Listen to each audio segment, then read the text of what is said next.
아멘. 귀한 찬양 감사드립니다. 이 시간도 찬양의 감동을 그대로 가슴에 품고 말씀을 위하여 기도하겠습니다. 주의 성령님 임하여 주옵소서. 세상적인 생각, 인간적인 염려, 우리의 허물과 죄악들까지 말끔히 씻어주시고 잠든 영혼, 다친 마음들이 깨어나고 열려지게 하옵소서. 우리 영을 관통하여 들어오는 주의 세미한 음성을 듣기를 원합니다. 너무나 부족하고 연약한 종의 입술을 하나님의 영이 다스리시고 주님 홀로 영광 받아 주옵소서. 다 맡겨드리며 감사하옵고 예수 그리스도의 이름으로 기도하옵나이다. 아멘. 하나님 나라를 계속 묵상하고 있습니다. 이미 이루어진 하나님 나라를 이해하고 삶 속에서 하나님 나라의 가치를 구현하며 살아가는 성도는 종말에 완성된 모습으로 나타날 그 하나님의 나라를 꿈꾸며 오늘을 살아갑니다. 이러한 성도는 오늘을 충실히 사는 중에 장차 다가올 종말에 대한 의식을 가지고 살아갑니다. 이런 의미에서 성도는 종말론적 신앙을 가지고 종말론적 삶을 살아가는 사람이라고 말할 수 있겠습니다. 종말론적 신앙과 삶이란 하나님께서 정하신 종말을 늘 의식하고 기다리면서 종말에 주님을 만나 배울 때에 주님께 합당한 모습으로 서기 위하여 오늘을 준비하는 신앙과 삶이라고 말할 수 있겠습니다. 예수님은 공생의 사역을 통하여 하나님의 나라와 구원의 역사가 이미 임하셨음을 보여주었지요. 그와 함께 주님은 장차 다가올 마지막 때에 대해서도 항상 말씀하셨습니다. 오늘 본문 누가복음 21장 29절에서 33절은 예수님께서 무화과나무 비유를 가지고 종말에 관하여 예언하신 말씀을 담고 있습니다. 예수님은 오늘 본문 앞부분 누가복음 21장 5절에서 28절까지의 말씀에서 AD 70년에 일어났던 예루살렘 멸망을 예언하셨고 그와 함께 이 세상의 종말도 함께 예언하셨습니다. 학자들은 누가복음 21장 3절에서 38절까지의 말씀을 예수님께서 돌아가신 고난주간에 선포하신 감람산 강화다 이렇게 명명합니다. 학자들은 누가복음 21장 3절에서 38절까지 이 말씀을 깊이 있게 들여다보는데요. 예루살렘 멸망에만 관한 말씀인가? 아니면 이 땅의 종말에 관한 말씀인가? 아니면 둘 다인가에 대해서 다양한 의견들을 내어놓았습니다. 본문을 가만히 보시면 예수님은 예루살렘에 초점을 두어 말씀하시기도 하셨지요. 20절에 보시면 너희가 예루살렘이 군대들에게 에워싸이는 것을 보거든 그 멸망이 가까운 줄 알라. 예루살렘이 군대에 의해서 둘러싸인다. 예루살렘 멸망을 예언한 것이 확실합니다. 자, 그런데 또 다른 부분에서는 예루살렘만이 아니라 세상 전체에 적용되는 말씀도 주셨습니다.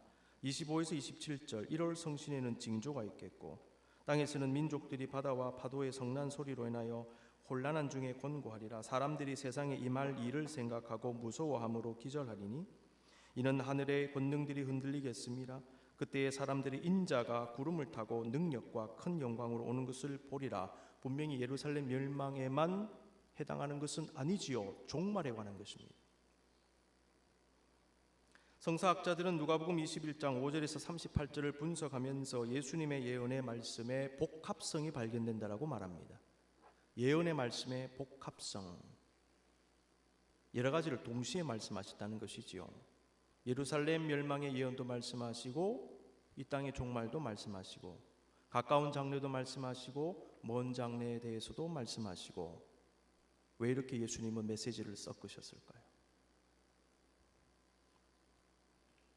아마도 그것은 제자들로 하여금 곧 있을 예루살렘 멸망에 대해서 알고 대비하게 하시면서도 예루살렘 멸망을 통하여 나중에 있을 궁극적인 종말도 대비하게 하심이 아닐까 생각해 봅니다. 예수님은 예루살렘이 심판으로서의 멸망당할 것임을 말씀하셨습니다. 심판으로서의 멸망입니다.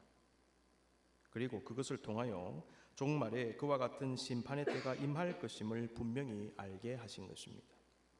주님은 예루살렘이 멸망한다는 예언의 말씀을 듣고 얼마 지 않아 실제로 그 예언대로 예루살렘이 무너지는 모습을 본 주의 백성들이 그 순간 최후의 심판에 대한 말씀도 기억하게 하시고 지금뿐만 아니라 그때를 준비하는 신앙과 삶을 가지기를 원하셨다고 생각해 볼 수 있겠습니다. 그래서 그 주어진 말씀을 통하여 지금에도 적용시키고 나중에도 적용시키고 또 어느 순간 그 말씀을 기억하여 미래를 생각하게 하시는 하나님의 신비한 말씀의 역사. 이러한 복합성은 예수님의 종말 예언에만 나타나는 것이 아니라 구약과 신약 성경 전체에 스며들어 있습니다. 예수님 말씀은 그 당시 사람들에게 주신 말씀입니다. 시간을 초월하여 오늘을 사는 우리에게도 주시는 말씀으로 받게 됩니다. 성경에 기록된 모든 내용들이 그 시대와 사람들에게 적용되면서도 시간과 공간을 초월하여 각 시대를 살아가는 사람 모두에게 동시에 적용이 되는 것입니다. 이러한 작용이 일어나는 이유가 무엇인가? 성경의 저자가 되시는 성령 하나님의 감화와 감동과 조명의 역사 때문입니다. 하나님은 말씀으로 수백 년, 수천 년 전에도 말씀하셨고 지금 우리에게도 동일한 말씀으로 말씀하십니다. 쓰여진 말씀입니다. 수천 년 전에 쓰여졌습니다. 그런데 이 말씀이 성령의 임재를 통하여 살아 생동하는 말씀으로 우리에게 다가오는 것입니다. 그래서 말씀은 살아 역사합니다. 오늘 본문 누가복음 21장 29절에서 33절의 말씀은 종말에 관한 예수님의 예언의 말씀이라 말씀드렸죠. 예수님은 이미 이루어진 하나님의 나라를 찾고 누리며 살아가는 우리 모두에게 장차 궁극적으로 이루어질 하나님의 나라가 가까이 왔다고 말씀하시면서 종말론적 신앙과 삶의 모습을 가지라고 하십니다. 무화과 나무와 모든 나무를 보라. 29절에서 31절 이에 비유로 이르시되 무화과 나무와 모든 나무를 보라. 싹이 나면 너희가 보고 여름이 가까운 줄 아나니 이와 같이 너희가 이런 일이 일어나는 것을 보거든 하나님의 나라가 가까이 온 줄을 알라. 아멘. 예수님은 무화과 나무와 모든 나무를 보라고 하십니다. 싹이 나면 계절을 알 수 있지 않겠느냐. 자연 만물들이 다 때와 시기를 스스로 드러낸다. 자연 만물은 징조의 기능이 있다. 그러므로 때를 분별해라. 계절은 파악하면서 왜 하나님의 뜻과 시기는 분별하지 못하느냐. 주님은 사람들이 어떤 때를 분별하기를 원하실까요?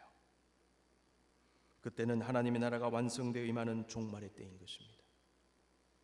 21장 31절 이와 같이 너희가 이런 일이 일어나는 것을 보거든 하나님의 나라가 가까이 온 줄을 알라. 앞에서 세상 종말에 대한 징조에 대해서 말씀하셨죠. 그래서 이런 일이 일어나는 것을 보면 하나님의 나라, 궁극적으로 임할 하나님의 나라가 가까이 온 줄로 알아라 말씀하십니다. 그러므로 우리에게 필요한 것은 때를 분별하는 영성입니다. 예수님 말씀은 때를 분별하는 영성을 가져야 함을 깨닫게 합니다. 영성과 신앙의 핵심 중에 하나가 분별이다 말씀을 드렸어요. 주 예수 그리스도를 믿고 성령 받은 사람은 하나님과 교통하면서 하나님의 뜻을 이루며 살아야 하는데 하나님의 뜻을 이루며 살기 위해 하나님의 뜻이 무엇인지를 먼저 분별하는 것이 필요하죠. 분별도 안 하고 어떻게 하나님의 뜻을 이룰 수 있겠습니까? 우리는 오늘 본문을 통하여 영적 분별의 중요성을 다시 한번 깨닫게 됩니다. 오늘 본문은 다양한 분별의 내용 중에 특별히 때를 분별하는 것이 매우 중요함을 알게 합니다. 그렇다면 때를 분별하는 영성 어떻게 구체적으로 한번 생각해 볼 수 있겠습니까? 첫 번째, 때를 분별하는 영성은 지금 무엇을 해야 하는지를 깨닫게 합니다. 때의 분별은 미래만을 위한 것이 아닙니다. 때의 분별은 지금 오늘의 삶의 관계가 되는 것입니다. 하나님은 하나님을 찾고 가까이 할 때를 분별하라고 하십니다. 그때가 언제인가? 지금이라고 하십니다. 이사야 55장 6절 7절을 다 같이 읽겠습니다. 시작. 너희는 여호와를 만날 만한 때에 찾으라. 가까이 계실 때에 그를 부르라. 악인은 그의 길을 불의한 자는 그의 생각을 버리고 여호와께로 돌아오라. 그리하면 그가 긍휼히 여기시리라. 우리 하나님께로 돌아오라. 그가 너그럽게 용서하시리라. 만날 만한 때가 있다는 것입니다. 가까이 계실 때가 있다는 것입니다. 그때를 놓치지 말고 찾으라, 부르라 하십니다. 돌아오라. 언제 돌아옵니까? 지금 돌아오라. 하나님 찾는 데는 때가 있다. 하나님은 우리에게 주님께 나아가야 할 때, 회개할 때, 예배할 때, 기도할 때, 섬기고 봉사할 때를 분별하여 움직이라고 하십니다. 우리는 바로 지금 하나님께 나아가야 합니다. 주님께 가까이 갈 때는 지금입니다. 미루지 마십시오. 예배와 기도와 찬양과 섬김과 사랑 실천은요, 미루면 안 돼요. 미루면 미루는 만큼 자기에게 손해입니다. 미루면 들을 말씀 듣지 못하고 받을 은혜 받지 못하고 받을 복을 놓치게 됩니다. 결국 자기 손해입니다. 지금이 중요합니다. 하나님을 예배하고 섬기는 데 있어서 다음은 없습니다. 죄악되고 게으른 인간의 본성 중에 하나는 미루는 것입니다. 이 미룸의 본성은 신앙생활뿐만 아니라 모든 삶의 영역에 있어서 작용을 합니다. 내일 하지, 다음에 하지, 그 다음날 하지, 다음에 하지, 계속 미뤄요. 특별히 여러분, 하나님 섬기는 일 미루지 마십시오. 이유 중에 하나는 우리는 앞날을 알 수 없어요. 내일 예배하지, 내일 돌아가시면 어떻게 하시겠어요? 다음 주에 가지, 다음 주에 무슨 일이 있으면 어떻게 하시겠습니까?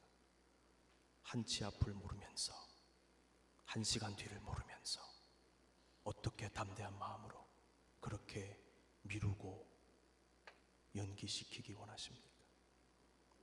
만날 만한 때에 찾으라. 가까이 계실 때에 그를 부르라. 지금 돌아오라. 어떻게 하든지 신앙에서 떨어지지 않기 위하여, 어떻게 하든지 신앙 공동체에서 멀어지지 않기 위하여 발버둥을 쳐야 됩니다. 우리는 언제 주님 다시 오실지 몰라요.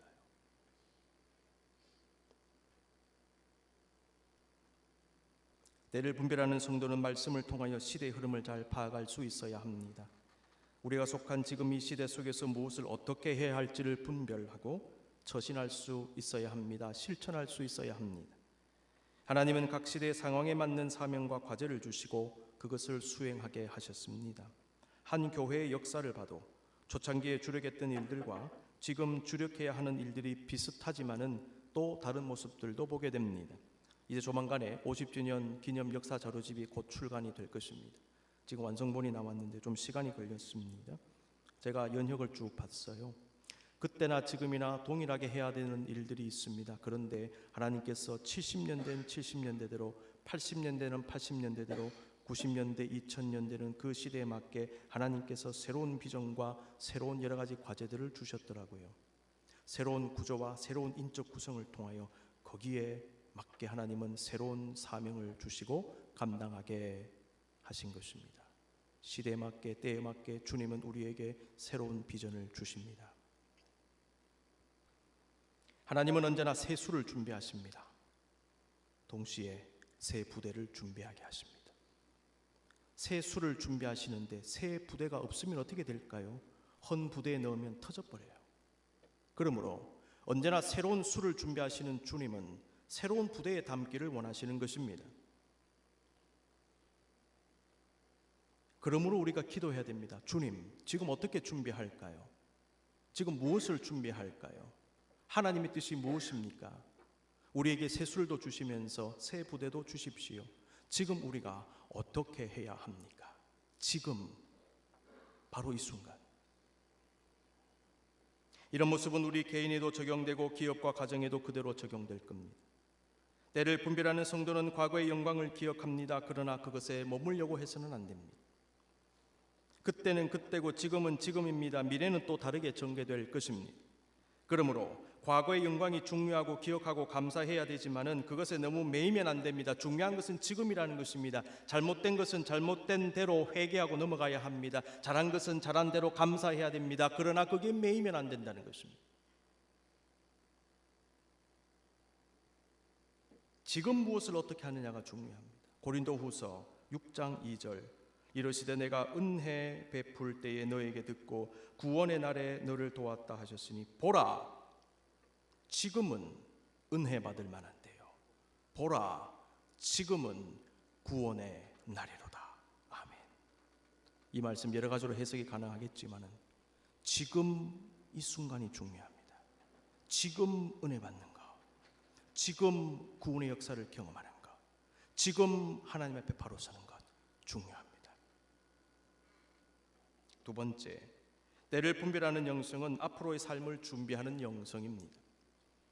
때의 분별은 지금의 삶과 함께 미래의 삶과도 연결이 됩니다. 예수님은 하나님의 나라가 임하는 종말의 때를 알게 하는 징조들을 잘 볼 것, 그 징조가 하나님의 때를 알게 하는 것인지 아닌지를 잘 파악하고 분별할 것, 그리고 그 분별을 통하여 하나님의 때를 예비하라 말씀하셨습니다. 징조를 통해 때를 분별해야 되는 목적이 무엇입니까? 하나님의 나라가 임했을 때에 그 나라에 합당한 모습으로 서서 그 나라에 온전히 들어가는 것 아니겠습니까? 결국 예수님은 우리로 하여금 종말을 잘 준비하라고 하신 것입니다. 미래학에 관한 책들은 늘 우리의 관심을 끌어왔습니다. 여러분 잘 아시는 대로 엘빈 토플러 같은 학자들, 이분이 2016년에 작고하셨는데요. 여러분 이름 들으면 다 아시는 책들 저작하셨죠. 미래 쇼크, 제3의 물결, 권력 이동, 이런 책들, 제가 대학 다닐 때 이런 책들 한창 번역이 돼서 한국에 많이 배포가 되고 베스트셀러 되고 또 읽어보기도 하고 그랬습니다. 제가 보니까 미래 쇼크라는 책은 1970년에 나왔어요. 제3의 물결 좀 더 한국에 잘 알려졌는데 1980년에 나왔고, 권력 이동 이 책은 90년에 나온 책. 굉장히 유명한 미래학자 아닙니까? 이러한 미래학과 관련된 책들은요, 앞으로 정치, 경제, 사회, 문화 등 인간 사회의 다양한 영역에서 일어나는 일들을 할 수 있는 만큼 예측하고 미래를 잘 준비하게 하는데 목적이 있는 것이 아닌가 생각해 봅니다. 여러분, 인간은 미래에 대한 늘 궁금증도 가지고 불안감도 같이 가지지요. 그 이유는 인간은 지금 이 순간을 살 뿐이고 자신에게 주어지는 시간과 일어나는 일들을 컨트롤할 수 없는 존재이기 때문입니다. 그래서 궁금해합니다. 동시에 불안해합니다. 그러므로 인간은 어떻게 하든지 예측하기를 원하고 예측에 근거해서 준비하는 노력을 합니다. 지금도 날씨에서부터 시작해서 우리의 삶의 많은 부분에 관한 예측과 전망들이 쏟아져 나오고 있습니다. 우리는 오늘 본문을 이런 측면에서 볼 필요가 있겠습니다. 예수님 역시 우리에게 분별하고 예측하라고 하십니다. 그 목적이 무엇인가? 그것은 바로 준비입니다. 주님은 때를 분별하라고 하셨지만 동시에 그 때를 정확히 알 수는 없다라고 하셨습니다. 마가복음 13장 33절 다 같이 읽습니다. 시작. 주의하라, 깨어있으라, 그때가 언제인지 알지 못함이라. 그런데 여러분 가만히 보시면 예수님 말씀이 앞뒤가 좀 맞지 않는 것처럼 느껴져요. 분별하라 하셨잖아요. 그럼 알 수 있다는 말씀이 아닐까? 그런데 모른다라고 얘기하셨어요. 분별해라, 그런데 정확히 모른다. 앞뒤가 안 맞는 것처럼 보이죠. 그러므로 우리는 예수님의 말씀의 진의를 파악할 필요가 있습니다. 때의 분별에 관한 예수님의 말씀의 초점이 무엇인가? 정확히 알고 모르고의 초점이 있는 것이 아니다.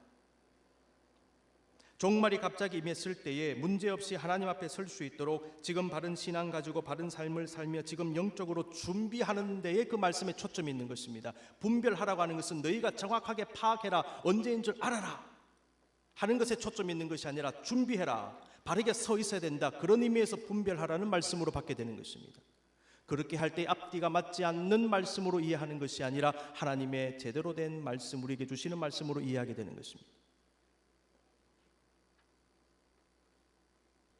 사이비 이단에서는 시한부 종말론을 말하면서 이 땅에서의 삶을 다 정리하고 재산도 팔고 직업도 그만두고 그냥 예배만 하고 기도만 하고 기다리는 식으로 몰아가면서 모든 삶을 자신들이 제시한 마지막 때에 맞추기도 하지요. 그러나 그것은 성경의 가르침이 아닙니다. 예수님의 진의를 파악하지 못했기 때문입니다. 왜곡된 메시지입니다. 우리가 종말의 때를 분별하여 준비한다고 하는 것은 종말의 모든 것을 맞추어 삶을 정리하라는 것이 아니라 종말을 의식하면서 지금 바른 믿음으로 깨어있고 지금 순결한 신앙으로 하나님께서 기뻐 받으시는 삶을 살며 지금 하나님의 나라와 의를 위하여 최선을 다하고 지금 나에게 맡겨주시는 교회 일뿐만 아니라 가정과 직장의 일에 최선을 다하는 것입니다. 이게 정말 준비입니다. 참되고 건강한 신앙은 종말 의식하면서 영적으로 깨어 신앙을 지키고 오늘의 삶에 최선을 다하여 하나님을 영화롭게 하고 주님의 사명 감당하는 것입니다. 그러면서 때가 되었을 때 주님을 만나는 겁니다. 우리는 그러한 성도의 삶을 사는 중에 특별히 나의 삶의 자리에서 주님을 만나게 될 겁니다. 마태복음 25장 40절에서 42절, 그때에 두 사람이 밭에 있음에 한 사람은 데려가고 한 사람은 버려둠을 당할 것이요, 두 여자가 맷돌질하고 있음에 한 사람은 데려가고 한 사람은 버려둠을 당할 것이니라. 그러므로 깨어있으라. 어느 날에 너희 주가 임할는지 너희가 알지 못함이니라. 두 가지 포인트가 발견이 돼요. 첫 번째, 때를 알지 못한다. 두 번째, 너의 삶의 현장 속에서 주님을 만나게 될 것이다. 맷돌 갈다가 밭에서 일하다가, 그런데 똑같이 일했는데 한 사람은 데려감을 당하고 한 사람은 버려둠을 당한다 하셨어요. 데려감을 당하는 사람은 무엇입니까? 준비한 사람이에요. 버려둠을 당한 사람은 준비 안 된 사람이에요. 똑같이 언제 올지 몰라요. 그런데 한 사람은 준비하고 있었어요. 한 사람은 준비가 안 돼 있었어요. 어리석은 다섯 처녀는 기름이 없어서 혼인잔치에 들어가지 못했습니다. 동일한 말씀, 준비해라. 마지막 세 번째입니다. 때를 분별하는 영성은 마지막을 늘 생각합니다. 재림하실 예수님과의 만남을 준비하며 때를 분별하는 성도, 언제나 그때 그 마지막을 생각합니다. 하나님은 전도서를 통하여 모든 일에 때가 있다고 하셨고 모든 일에 마지막이 있다고 하셨습니다. 전도서 3장 1절 2절입니다. 범사에 기한이 있고 천하만사가 다 때가 있나니, 날 때가 있고 죽을 때가 있으며 심을 때가 있고 심은 것을 뽑을 때가 있으며 시작할 때가 있으면 끝낼 때가 있는 겁니다. 태어날 때가 있으면 죽을 때가 있는 거예요. 그 때를 생각하라는 거죠. 그런데 이 마지막에 대한 의식이 우리의 삶에 깊은 영향을 줍니다. 철학 커뮤니케이터로 알려진 박은미라는 분이 쓴 인생의 진실에 대하여라는 글이 있는데, 이 글에 다음과 같은 내용이 있습니다. 죽음은 우리로 하여금 정말 중요한 것이 무엇인가를 생각하게 만든다. 그러나 우리는 죽음이 무섭기 때문에 인생의 진실을 외면하고 싶어진다. 살아간다는 것은 죽어간다는 것이다. 라는 단순한 진실을 직면하지 못한 채 그저 하루하루를 살아가기 바쁘다. 그러나 살아간다의 측면에서만 인생을 살아가다 보면 나이 들어서 나의 삶을 산 것이 맞나 하는 생각에 이르게 되고 삶의 허무가 물밀듯 닥쳐오게 된다. 죽어간다의 측면도 살피면서 살아갈 때 진짜 자신의 삶을 살 수 있게 된다. 죽어가는 삶을 어떻게 살 것인가를 치열하게 고민하면서 살아가는 과정만이 진정한 나의 삶이 된다. 제가 이 글을 읽으면서 어린 시절이 생각이 났어요. 초등학교 6학년 때였습니다. 저희 학교에 새로 교장 선생님이 부임하셨는데 반반을 다니면서 학생들과 면담하는 시간을 가지고 간단히 좋은 말씀 해 주셨습니다. 그때 하신 말씀, 여러분은 지금 살아가고 있습니다. 그런데 여러분은 지금 죽어가고 있어요. 살아간다. 그런데 나이를 먹고 청년이 되고 장년이 되고 노년이 되고 지나가잖아요. 그리고 죽죠. 뭡니까? 죽어가는 거예요. 어린 마음에 충격을 받았어요. 전에 듣지 못했던 말씀입니다. 그렇구나. 살아간다는 것은 또 다른 의미로 죽어가는 것이로구나. 근데 이 글을 읽는데요, 똑같은 말씀이 나오는 거예요. 살아가는 측면에서만 삶을 바라보면 그 삶이 잘못될 수도 있습니다. 또한 측면에서 보십시다. 죽어간다는 측면에서 삶을 볼 필요가 있습니다. 그래, 나는 죽어가는 것이다. 그러면 어떻게 할 것인가? 삶을 향한 태도와 자세와 마음가짐이 달라질 거예요. 나는 끝을 향하여 가고 있기 때문에. 그래서 마지막을 향한 생각이 우리의 삶을 바꾸는 것입니다. 영적으로 승리하는 삶은 지금만 생각하고 미래를 그리고 마지막을 늘 생각하며 살아갑니다. 지금만 생각하지 말고, 지금에만 매이지 말고 마지막을 함께 생각하는 삶, 승리하는 삶이 될 겁니다. 지금만 생각하면서 지금의 일만 하고 살지 마십시오. 그 일에만 너무 매이지 마십시오. 눈을 좀 넓히고 멀리 바라보시고 그 일 다음의 일도 생각해 보실 수 있기를 바랍니다. 특별히 마지막을 보셔야 합니다. 그렇다면 여러분의 일과 삶의 수준과 질이 달라질 겁니다. 그리고 정말 중요한 게 무엇인가, 본질이 무엇인가, 핵심이 무엇인가를 깨닫게 될 겁니다. 궁극적으로 내가 왜 사는가, 거기에 대한 퀘스천을 가지고 지금의 일을 감당하게 될 겁니다. 마지막을 생각하는 사람은. 마지막을 생각하며 지금의 일을 할 때에 사사로운 욕심이나 불필요한 집착 등을 내려놓을 수 있게 될 겁니다. 마지막을 생각하는 사람은 내가 계속 할 수 없음을 알기 때문입니다. 끝내야 함을 알기 때문입니다. 끝내야 되는데 무슨 욕심을 그렇게 부립니까? 이제 얼마 지나지 않으면 다 끝날 텐데 무슨 집착이 필요가 있을까요? 초연한 마음을 가지게 되겠지요. 마지막을 생각하는 사람은 나의 유익이 아니라 하나님의 유익만을 생각할 겁니다. 욕심도 부질없고 집착도 부질없기 때문이죠. 마지막을 늘 생각하는 사람은 어떻게 하든지 좋은 모습, 덕스러운 모습, 후회를 남기지 않는 모습으로 마무리하기를 바라고 그 마음을 가지고 오늘의 최선을 다할 것입니다. 바로 이러한 모습들이 종말을 의식하고 준비하는 성도들이 가져야 하는 모습입니다. 때를 분별하는 성도는 늘 마지막을 생각하며 오늘을 삽니다. 이것이 바로 종말론적 신앙과 삶이라고 말할 수 있겠습니다. 다 같이 한번 눈을 감을까요? 사랑하는 성도 여러분, 오늘부터 2024년 대림절이 시작됩니다. 예수님 탄생 기념하고 예배하는 대림절기, 찬양과 감사와 예배의 계절입니다. 그러나 그와 함께 오신 예수님 찬양하면서 이제 다시 오실 예수님을 기다리는 절기이기도 합니다. 대림절기는 우리에게 종말론적 신앙과 삶의 모습을 가지게 합니다. 이런 의미에서 대림절 시작하는 오늘 예수님의 종말 예언과 비유의 말씀 묵상하는 것 의미가 있다고 여겨집니다. 여러분, 지금은 때를 분별할 때입니다. 때를 분별함으로 지금 무엇을 어떻게 해야 할지를 깨닫고 행함으로 승리하십시오. 때를 분별함으로 미래를 준비하고 궁극적으로 주님의 재림의 때를 잘 준비하며 언제나 마지막을 생각하면서 하나님 앞에 보다 온전한 모습으로 예수님을 기쁘게 만나 천국의 영광 속으로 들어가는 우리 모두가 되게 하여 주시옵소서.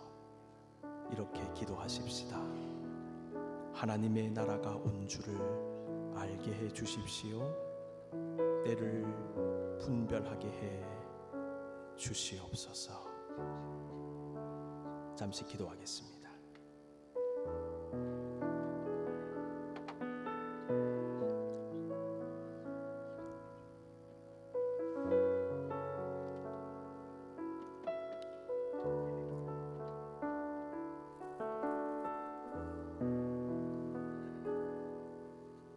주님 언제 오실지 우리는 모르나 지금 이 시간 오신다고 할지라도 기쁜 마음으로 부끄러움 없는 모습으로 맞이하게 되리라 생각하며 그 모습 꿈꾸며 기도합니다.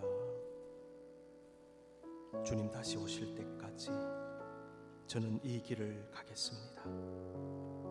좁은 문 좁은 길 나의 십자가 지고 나의 가는 이 길 끝에서 나는 주님을 보기를 원합니다. 영광의 주님을 보기를 원합니다. 기도의 마음을 담아 마지막 찬양 주님께 드리겠습니다.